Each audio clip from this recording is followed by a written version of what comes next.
Welcome to the segment Industry Conversation. Today we'll be discussing with the Chief Operating Officer of the award-winning creative agency Leo Burnett Lagos. Joining me today is Mr. Tunde Shobanjo. Glad to have you join us on the program, sir. Thank you very much. All right, great. Okay, so I went through your profile earlier and it talked about, having more than 13 years of, extensive experience. Now, how does that make you feel, with all of that experience, bringing home the Grand Prix at the recently concluded Life Awards? I think for us, it's a big moment of pride. Grand Prix it's not something that's easily given out. There are a lot of creative agencies that win a lot of gold, and silver and bronze. But Grand Prix it stands out. It beats all the other ads in all categories. So for us, it's a big moment of pride for us. Okay, great. So tell us, what are some of the outstanding works and campaigns that that have raised the bar of creative excellence at Leo Burnett so much that it brings home this Grand Prix? Well, I have to talk about the brand that actually won the Grand Prix, which is Terra Cubes.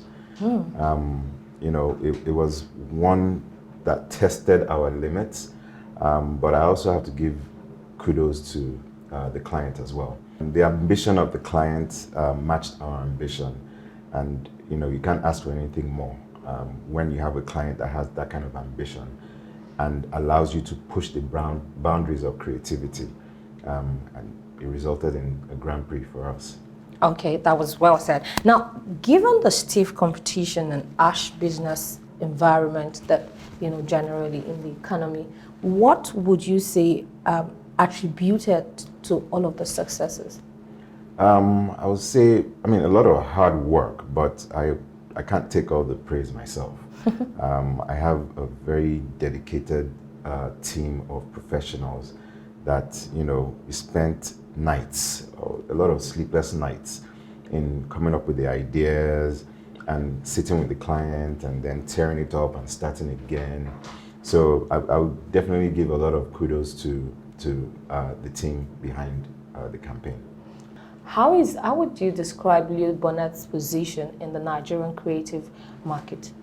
I think for us, we like to look at ourselves as a niche creative agency, but we actually match the ethos of our founding fathers, and then also the ethos of Mr. Leo Burnett himself, one of the most creative agencies globally.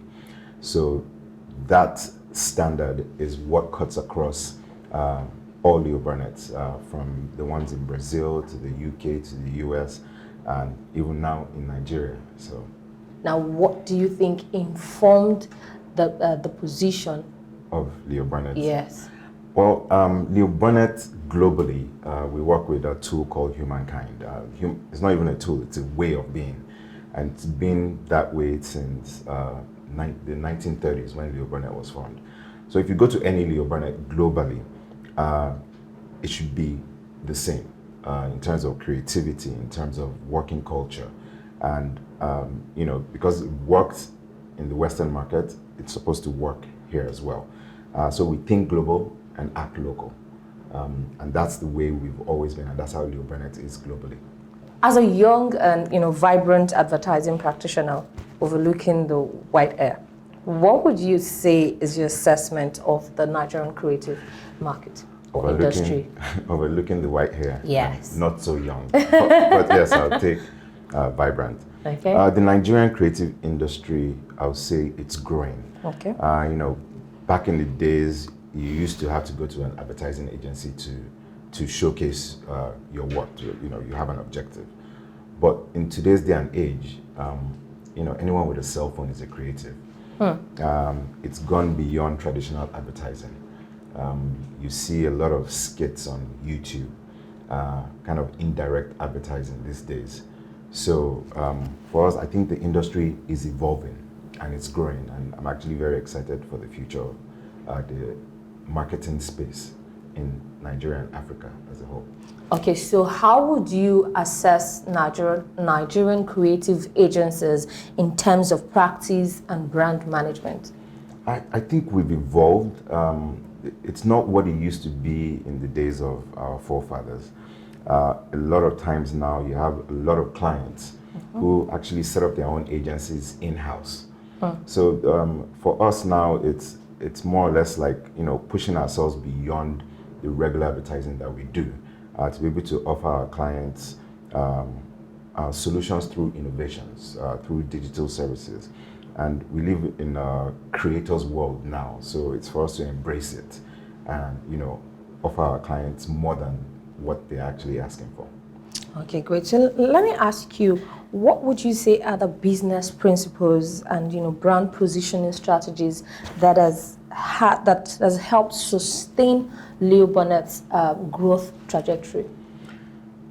Well, like I said, for us, our founding fathers already set the principles, and then also following the ethos of Leo Burnett. For us, it's about showcasing good work. And, like our forefathers used to say, if you consistently do good work, and consistent is a very strong word there, fame and fortune will follow. So for us is never resting on our laurels. My creative people will come at me on this one because I say consistently, like, never rest on your laurels. What you've done yesterday is yesterday. Tomorrow you have to beat what you've done. So for us, it's always trying to do better than we did yesterday. Okay, great. So how would you compare the Nigeria creative sector with, at a global stage? How would you compare it with its global counterparts?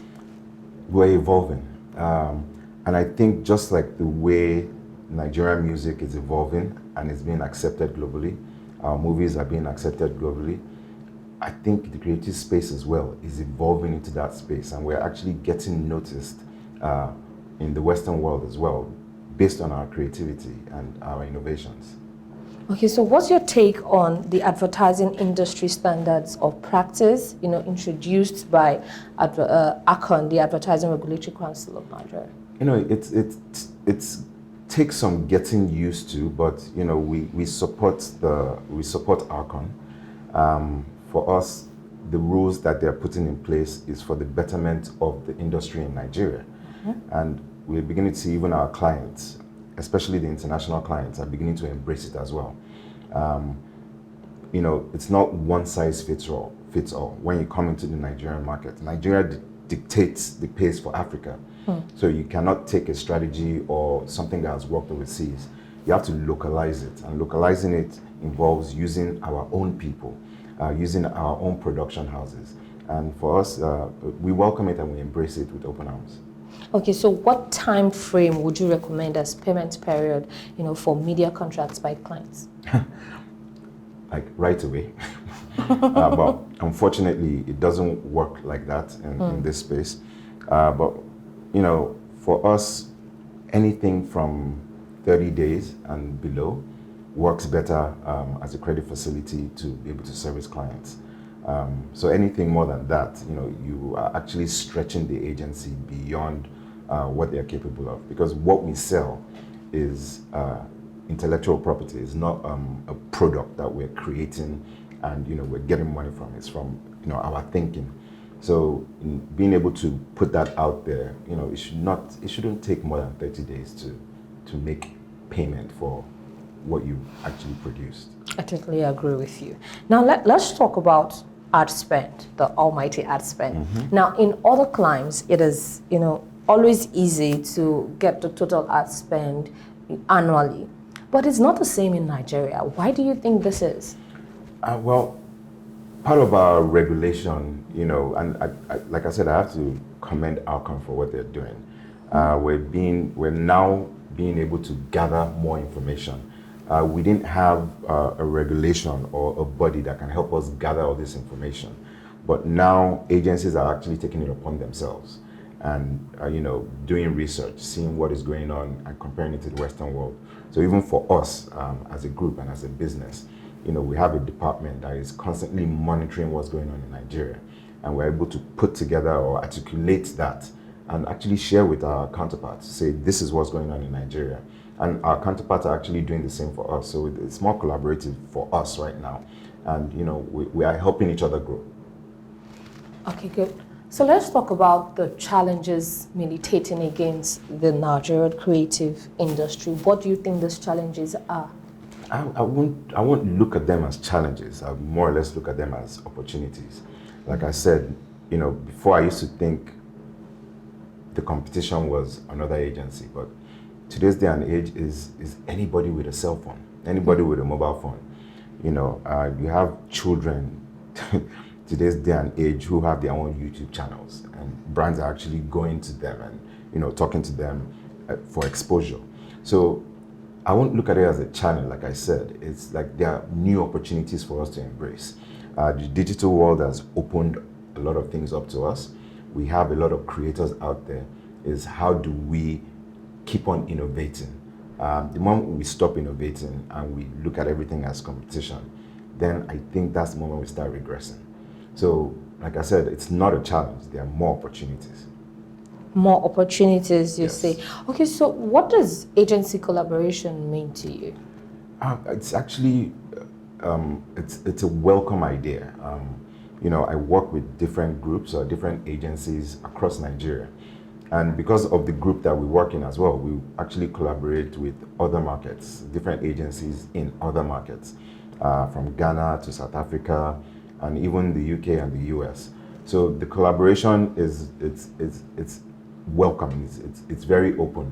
I should be able to call my friend and colleague and say, "Hey, Steve Babayeko, how are you doing? How about we work on this brand together?" And I know it's something from AAAM perspective that he has been pushing as well. So for us, it's something that we embrace. Okay, so now moving forward, let's talk. What do you think makes an agency, a creative agency, a client's choice? What do you think is the secret weapon? I think there are many ingredients to this. Apart from the good work that you do, is also being able to deliver value for your client. And let's not forget the culture. You create an amazing culture that even embraces your client. I always tell my clients that don't look at me as your agency, just look at me as an extension of your organization. And I think because of that, our clients feel very comfortable with us. We work in an open space. So the client can be here all day today and we're working and ideating on, how do we take the brand to the next steps. Or there are times where we sit in a client's company and do the same thing. And beyond that as well, we have such a solid partnership with our client that it's not just about work. We actually go out and hang out with our clients. They're almost like a member of the family. So for us, that's why we call ourselves a boutique agency. It's not about the naira and cupboard, but also about fostering that relationship and creating a great culture internally and externally. Wow. Okay, so when I hear the word boutique, when you hear the word boutique in Nigeria, that's expensive because that's expensive. But then there is a growing concern among IMC practitioners about, the decline in creativity.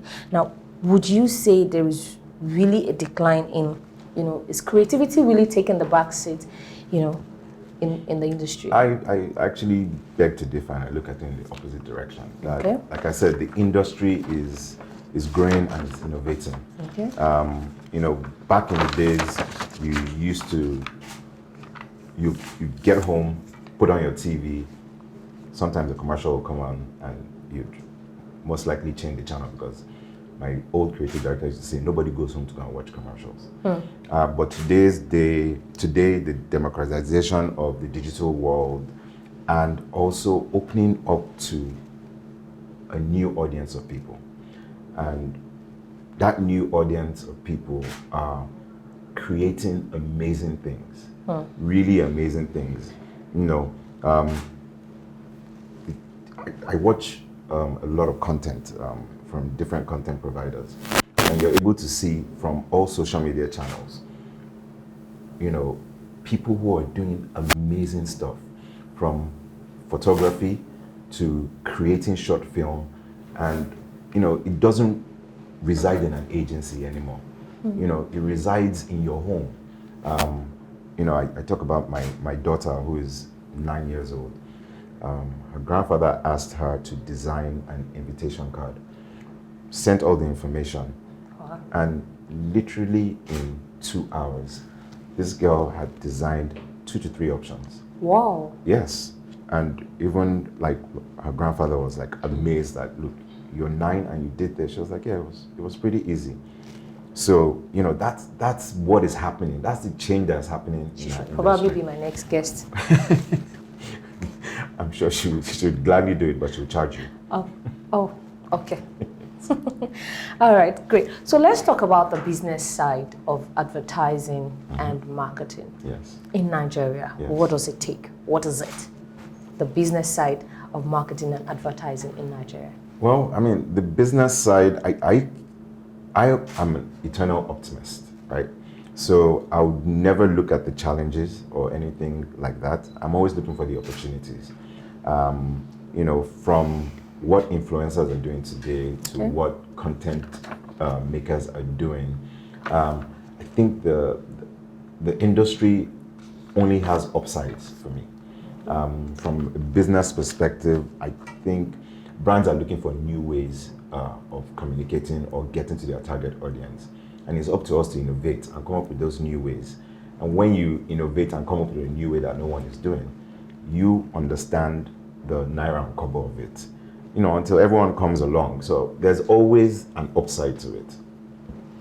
Always an upside to it. Now, you mentioned earlier that anyone with a cell phone is a creative. Yes. Now, we know that there's been a lot of talks about artificial intelligence. How is Leo Burnett Lagos leveraging artificial intelligence? I had a discussion with a creative director once, and this was the same question that we posed to the creative director. And he said, AI has actually helped my creativity. It's not a hindrance. I think the people who rely on it solely to create everything, yes, there's some laziness there, but if you use AI to help enhance your own creativity, because at the end of the day, the idea still comes from you. AI is just aiding you in, expressing that creativity. So we embrace AI in the group. It's something that, my CEO preaches to us. Don't look at it as competition. It's actually your friend. Artificial intelligence is your friend. Yes. Okay, so let's drive this on. Who is Babatunde Shobanjo? That's a question that I don't think I get asked. So you have to permit me. I call myself a student of the world. I'm constantly learning, constantly looking to meet new people, constantly trying to evolve and be a better version of myself today and tomorrow than I was yesterday. Okay, so where do we see, what should we expect, or where do we expect to see Babatunde Shobanjo in the next 5-10 years? 5-10 years, should I be considering retirement by then? I think it's always looking for new opportunities and new growth opportunities for our industry and our group. Always looking to partner with different agencies that are doing different things and learn from them. And hopefully the next 5-10 years, I want to continue to be a pioneer and a trailblazer in the industry. Wow, a pioneer and trailblazer in the industry. And so just before I let you go, we know that you're a pioneer and trailblazer already. Oh, thank you. Now tell us, what is your favorite industry mantra? I think our chairman is the one that has said this, and I think it's something that we use in the group a lot. It's about consistently doing good work. And if we consistently do good work for our clients, fame and fortune will follow. But we have to consistently do good work and keep our promises.